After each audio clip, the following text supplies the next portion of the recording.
নমস্কার বন্ধুরা, তিয়াশাস রেসিপিতে সকলকে স্বাগত জানাই। আজ আমি সজনে শাকের একটি সম্পূর্ণ নিরামিষ রেসিপি আপনাদের সঙ্গে শেয়ার করব, যেটা গরম ভাতের সাথে খেতে অসাধারণ লাগে। আর সজনে শাকের প্রচুর গুণ রয়েছে, এতে ভিটামিন, ক্যালসিয়াম প্রচুর পরিমাণে পাওয়া যায়। তো সজনে শাক আপনারা এইভাবেও রান্না করে খেতে পারেন। দেখতেই পাচ্ছেন যে শাকগুলোকে আমি কিভাবে বেছে নিচ্ছি। প্রথমে শাকগুলোকে ভালো করে ঝেড়ে নিয়ে এপিঠ ওপিঠ ভালো করে দেখে তারপর শাকগুলোকে বেছে নিতে হবে। আর শাকের কচি পাতাগুলো নেবেন আর পাকা পাতাগুলো ফেলে দেবেন।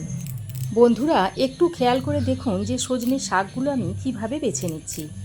ওই একইভাবে সব সজনের শাকগুলোকে বেছে নিতে হবে। এই সজনে শাক আমাদের শরীরের অনেক উপকার করে, যেমন উচ্চ রক্তচাপ কমায়, শরীরে ক্যালসিয়ামের অভাব দূর করে। আর তাছাড়া এই শাকের মধ্যে প্রচুর পরিমাণে ভিটামিন এ থাকে, তাই আমাদের এই শাকটা খাওয়া খুবই দরকার। দেখুন বন্ধুরা, সব শাকগুলোকে আমি বেছে নিয়েছি। তারপর 3 থেকে 4 বার জল পাল্টে পাল্টে সজনের শাকগুলোকে ভালো করে পরিষ্কার করে ধুয়ে নিয়েছি। এই সজনের শাকটা রান্না করার জন্য আমি এখানে আর নিয়েছি আলু। এখানে আমি একটা মিডিয়াম সাইজের আলুকে এরকম ছোট ছোট টুকরো করে নিয়েছি। আর এখানে আমি একটা বেগুন নিয়েছি, বেগুনটাকেও এরকম ছোট টুকরো করে নিয়েছি। এবার আমি এই সজনের শাকটাকে একটু ভাপ দিয়ে নেব। তার জন্য গ্যাসে একটা কড়াই চাপিয়ে দিয়েছি। তারপর এর মধ্যে দিয়ে দিচ্ছি এই বাটির 1 বাটি জল। জলের মধ্যে দিয়ে দিচ্ছি অল্প একটু নুন, দিয়ে দিচ্ছি সামান্য একটু হলুদের গুঁড়ো। সজনের শাকটা অন্য শাকের তুলনায় একটু সেদ্ধ হতে সময় বেশি লাগে, তাই আমি এর মধ্যে দিয়ে দিচ্ছি 1 পিঞ্চ মতো খাবার সোডা বা বেকিং সোডা। এবার আমি নুন, হলুদ আর বেকিং সোডাটা জলের মধ্যে মিশিয়ে নিচ্ছি।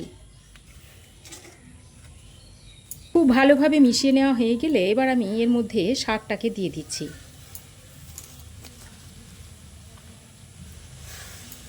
শাকটাকে দিয়ে একবার ভালো করে নাড়াচাড়া করে মিশিয়ে নিচ্ছি।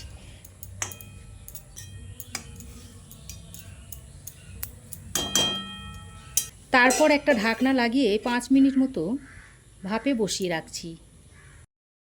দেখুন 5 মিনিট পর আমি ফিরে এসেছি। আর শাকটা দেখুন বেশ অনেকটাই সেদ্ধ হয়ে গেছে। দেখুন শাকটা প্রায় 50% মতো সেদ্ধ হয়েছে। পুরোপুরি শাকটাকে এখন সেদ্ধ করব না।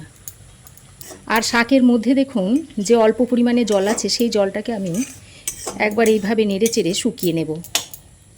সজনের শাক যেহেতু একটা খুবই উপকারী শাক, সেই জন্য আমি এই সজনের শাকের জলটাকে ফেলবো না।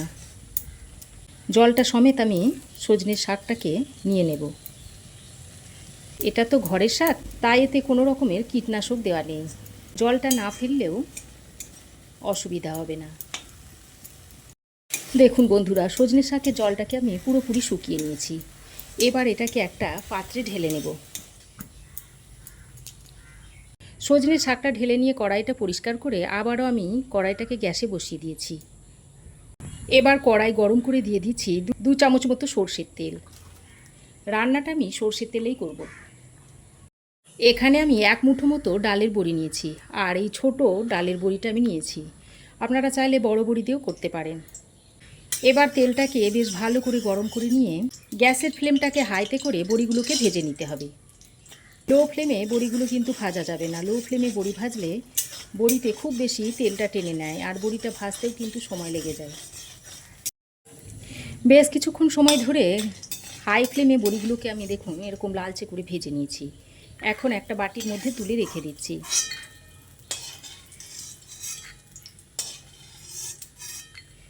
এবার আমি ওই তেলের মধ্যেই কেটে রাখা আলু আর বেগুনটা দিয়ে একটু ভেজে নেব। আলু আর বেগুনটা দিয়ে একবার হালকা হাতে নেড়ে চেড়ে নিয়ে এর মধ্যে দিয়ে দিচ্ছি অল্প পরিমাণে একটু নুন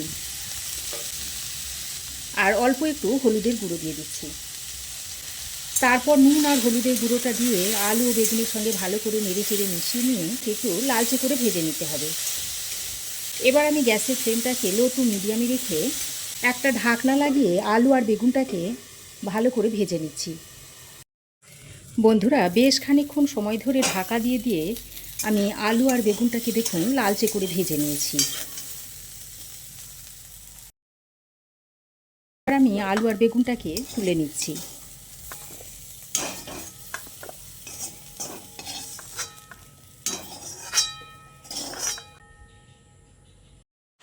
এবার আমি ওই কড়াইতে আরও 1 চামচ মতো সর্ষের তেল দিয়ে দিচ্ছি। তেল ভালোভাবে গরম হয়ে এলে এর মধ্যে দিয়ে দিচ্ছি 1 চামচ কালো জিরে, দিয়ে দিচ্ছি একটা তেজপাতা ছিঁড়ে, আর একটা শুকনো লঙ্কাকে 2 টুকরো করে দিয়ে দিচ্ছি। তারপর ফোড়নটাকে কয়েক সেকেন্ড ভেজে নিচ্ছি। ফোড়ন কয়েক সেকেন্ড ভেজে নিয়ে এর মধ্যে দিয়ে দিচ্ছি এই রান্নার একটা সিক্রেট মশলা, প্রায় 1 টেবিল চামচ মতো কাসুন্দি দিয়ে দিচ্ছি।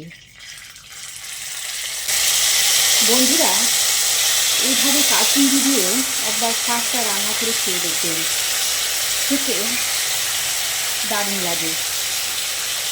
তারপর একটু জল দিয়ে দিচ্ছি। কাসুন্দিটা যাতে পুড়ে না যায় সেই জন্য আমি এখানে জলটা দিয়ে দিলাম। এবার আমি এখানে কিছু গুঁড়ো মশলা অ্যাড করব।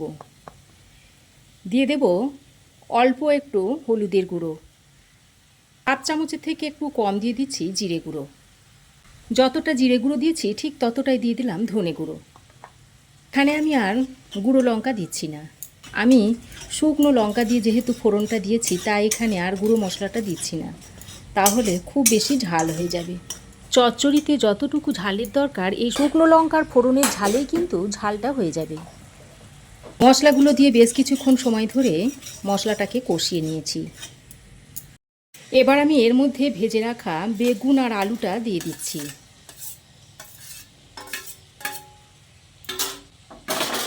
আলু আর বেগুনটা দিয়ে মশলার সঙ্গে খুব ভালো করে নেড়েচেড়ে মিশিয়ে নিতে হবে। বন্ধুরা, সজনের শাক তো আপনারা অনেকভাবেই খেয়েছেন, এইভাবে একবার কাসুন্দি দিয়ে রান্না করে খেয়ে দেখবেন, খেতে অসম্ভব ভালো লাগে। এই সময় গ্যাসের ফ্লেমটাকে লো টু মিডিয়ামে রেখে আলু আর বেগুনটাকে মশলার সঙ্গে ভালো করে কষিয়ে নিতে হবে। আলু আর বেগুনটা দিয়ে মশলা আর কাসুন্দির সঙ্গে খুব ভালো করে নেড়েচেড়ে মিশিয়ে নিয়েছি। তারপর বেশ খানিকক্ষণ কষিয়েও নিয়েছি। এবার আমি এই পর্যায়ে সেদ্ধ করে রাখা সজনের শাকটা দিয়ে দিচ্ছি। তারপর সজনের শাকটা দিয়ে আলু ও বেগুনের সঙ্গে ভালো করে আর একবার নেড়েচেড়ে মিশিয়ে দিচ্ছি। প্রায় 2-3 মিনিট সময় ধরে সজনের শাকটা দিয়ে বেগুন ও আলুর সঙ্গে ভালো করে মিশিয়ে নিয়েছি। এবার আমি এর মধ্যে অল্প সামান্য পরিমাণে একটু জল দিয়ে দিচ্ছি। আলু আর সজনের শাকটা আরও যেটুকু সেদ্ধ হতে বাকি আছে এই জলটা দেওয়ার কারণে আরও ভালোভাবে সেদ্ধটা হয়ে যাবে। জলটা দিয়ে সজনের শাকের সঙ্গে ভালো করে নেড়েচেড়ে মিশিয়ে নিয়ে এবারও ঢাকা দিয়ে আবারও 3 থেকে 4 মিনিট মতো রান্না করে নেব। লো টু মিডিয়াম ফ্লেমে 3-4 মিনিট সময় ধরে সজনের শাকটাকে আমি রান্না করে নিয়েছি।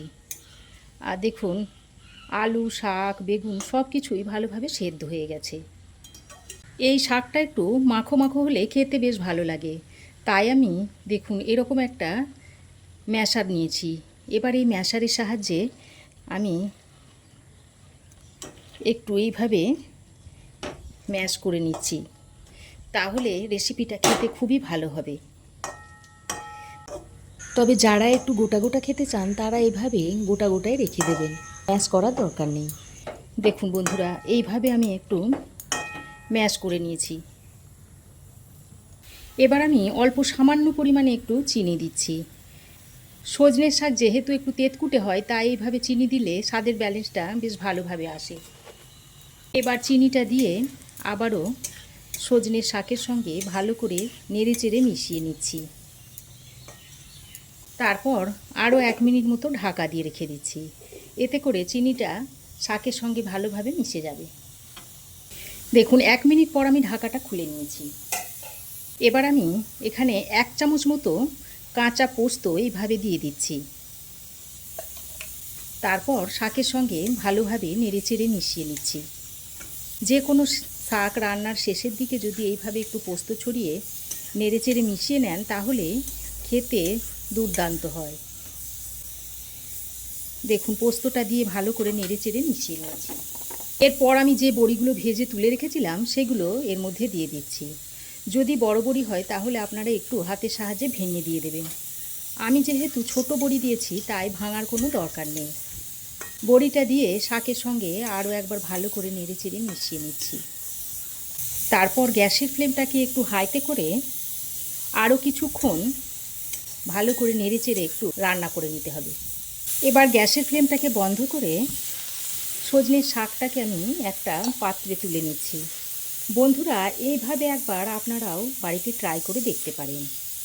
আশা করছি আপনাদেরও রেসিপিটা খুবই ভালো লাগবে।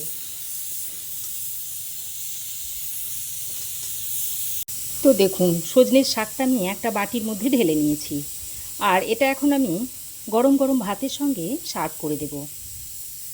তো বন্ধুরা, আমার এই আজকের নিরামিষ সজনে শাকের রেসিপি আপনাদের কেমন লাগলো অবশ্যই একটা কমেন্ট করে জানাবেন।